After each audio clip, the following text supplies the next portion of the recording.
અંકલેશ્વર શહેર ST depot ખાતે સ્વચ્છતા હી સેવા અંતર્ગત સ્વચ્છતા રેલીનું આયોજન કરવામાં આવ્યું હતું, જેમાં એસટી ડેપોના કર્મચારીઓ અને આઈટીઆઈના વિદ્યાર્થીઓ જોડાયા હતા.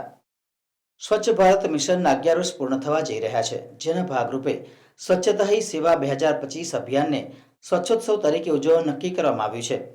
સ્વચ્છતા હી સેવા અંતર્ગત અંકલેશ્વર શહેર એસટી ડેપો ખાતે સ્વચ્છતા રેલીનું આયોજન કરવામાં આવ્યું હતું.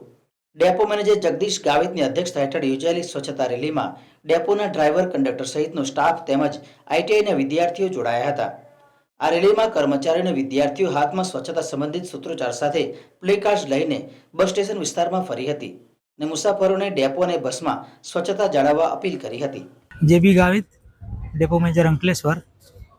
આજ રોજ અંકલેશ્વર સિટી બસ સ્ટેશન ખાતે સ્વચ્છતા હી સેવા અંતર્ગત મુસાફરોમાં સ્વચ્છતા અંગે જાગૃતતા કેળવાય તેમજ બસ સ્ટેશન અને બસો સફાઈ રહે તેના માટે સ્વચ્છતા રેલીનું આયોજન કરવામાં આવેલ, જેમાં અંકલેશ્વર ઔદ્યોગિક તાલીમ સંસ્થાના તાલીમાર્થીઓનો સહયોગ લઈ અને જાગૃતતા કેળવાય તે માટે અમે એક રેલીનું આયોજન કર્યું હતું.